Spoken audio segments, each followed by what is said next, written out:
tahun kedua jadikan dia sebagai tawanan atau tentara, dididik disiplin. Makanya kata Rasulullah apa? Umur 7 tahun ajarkan sholat, gitu kan? Pisah kamar, mulai dilatih puasa, belajar nutup aurat. Kenapa? Udah mulai nyambung tuh selnya. Kalau 0 sama 7 itu kita tuh kerjaannya nyanyi, cerita, biar tersimpan aja. Makanya punya anak kecil, punya main sama cucu cenderung ya awet muda sebetulnya. Karena dia nyanyi lagi gitu. Dan itu efeknya luar biasa. Jadi anak saya tuh 7. Nah yang ke-7 ini ketika saya menjelang umur 50 tahun saya hamil lagi. Jadi masih punya baby, punya anak umur 7 tahun lah. Nyanyi lagi kita, ya Allah nana nyanyi gitu. Jadi hampir sama dengan usia cucu saya gitu, nyanyi lagi gitu, itu pengaruh gitu. Nah ini kalau kita nggak ikhlas kan pengennya marah-marah kan gitu, aduh gitu ya. Kalau kita lihat, oh dia masih usia 0 sampai 7 anak atau cucu, oh berarti cerita gitu. Karena nggak bisa, nah Rasulullah bersabda dalam hadis, nggak bisa.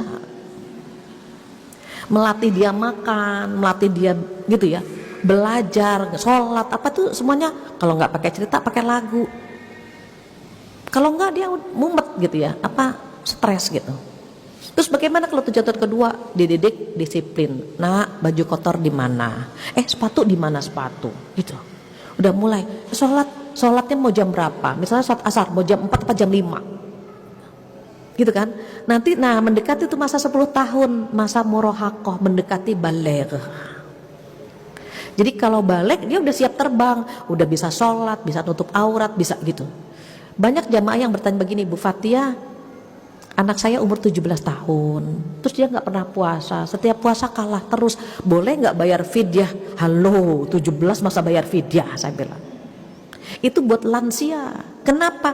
Karena 7 tahun kedua tidak dilatih. Jadi nanti 10 tahun kita lihat nanti, kalau dia menjadi anak yang menyenangkan gitu ya, itu hasil sentuhan kita kepada dia yang menyenangkan dia sehingga dia pun menyenangkan kita. Kalau dia menyebalkan, boleh jadi perilaku kita atau pendidikan kita kepada dia menyebalkan sekali buat dia. Pesan Rasulullah apa sih? Birru aba'akum tabirrukum auladukum. Berbaktilah kepada kedua orang tuamu, maka kelak anak-anakmu akan berbakti kepadamu. Anak kita nggak kenal kita kecilnya kan, nggak tahu bagaimana kita sama orang tua kan, Allah tahu. Seindah itu perilakumu kepada orang tuamu, seindah itu pula insya Allah anak-anakmu kepadamu, begitu. Jadi bukan karma ya, ini Rasulullah itu kan syarih, beliau itu kan menjelaskan ya, semua yang terjadi atau hukum yang berlaku kan beliau menjelaskan gitu. Sehingga kita perlu warning nih, dulu kita gimana, atau minimal anak-anak kita tahu hadis ini, sehingga dia berusaha membahagiakan kedua orang tuanya.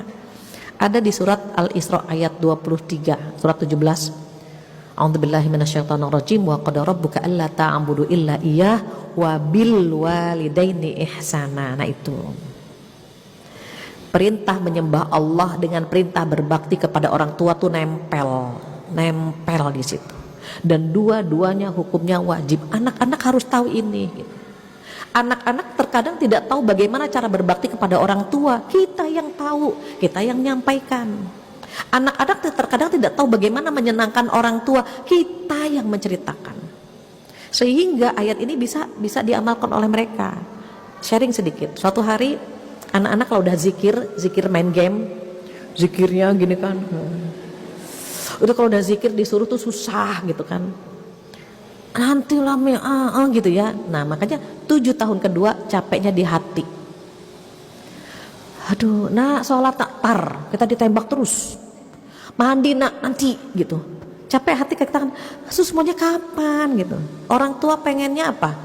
Pengennya anaknya rajin sholat, mandi sendiri, belajar sendiri gitu kan. Terus tugas kita ngapain? Gitu kan. Maka ketika tinggal nunjuk-nunjuk aja gitu kan ya. Nah ketika suatu hari anak-anak itu tolong nanti gitu ya lagi main, saya pura-pura nggak nggak ini nggak pakai kacamata, nak coba nak tolong bacakan ini surat Al-Isra ayat 7 ayat 23 artinya apa ya nak, dia bantukan bacakan. Allah telah memerintahkan gitu ya, terus sampai ketemu imma yablughanna indakal kibaru ahaduhuma aw kilahuma fala taqul lahuma uffi wala tanharhuma. Uff alif dengan fa, Indonesianya apa? Al a sama ha. Jika orang tuamu sudah lanjut jangan mengatakan ah. Nah itu kalimat ah ini kan dia baca, oh gitu ya nak ya, maka janganlah gitu kan kamu mengatakan ah kepada orang tuamu dan jangan menghardiknya. Kita tanya siapa yang bilang itu nak? Allah. Nah mulai Allah yang menyuruh itu, bukan kita yang minta. Allah udah baca ayat itu, masya Allah. Nah tolong iya mi karena kan dia baca langsung bahwa itu perintah Allah, nggak boleh ngomong nggak boleh menghardik kan gitu. Wakhfid lahum hadil, merendah sama orang tua tuh merendah, ngalah gitu maksudnya. Jadi kadang-kadang anak-anak perlu tahu juga isi Al-Quran. Allah lah yang nyuruh mereka begitu sama orang tuanya, bukan kita yang gila penghormatan dari mereka. Allah menghargai orang tua seperti itu. Kita kasih tahu juga, nanti kamu kan jadi orang tua juga, anak-anak juga harus tahu bagaimana berperilaku kepada kalian semua gitu. Jadi Al-Quran ini apa ya, pencerah kan, pedoman hidup gitu.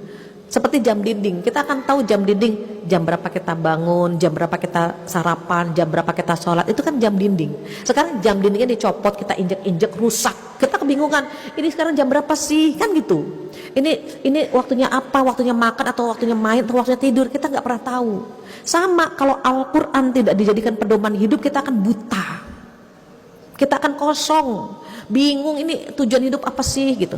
Tapi kalau kita tahu wa ma khalaqtul jinna wal insa illa liya'budun, tidaklah aku ciptakan jin dan manusia kecuali untuk beribadah, maka menservis suami senang ibadah, menservis anak-anak senang ibadah, mencari nafkah rajin ibadah, tujuannya ibadah semua.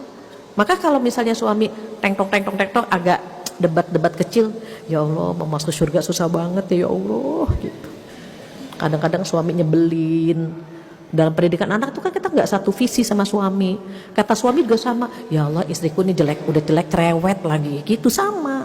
Bukan hanya kita yang kesal sama suami, suami lebih kesel lagi sama kita. Cuma bedanya apa? Kita ngomong, dia enggak gitu aja.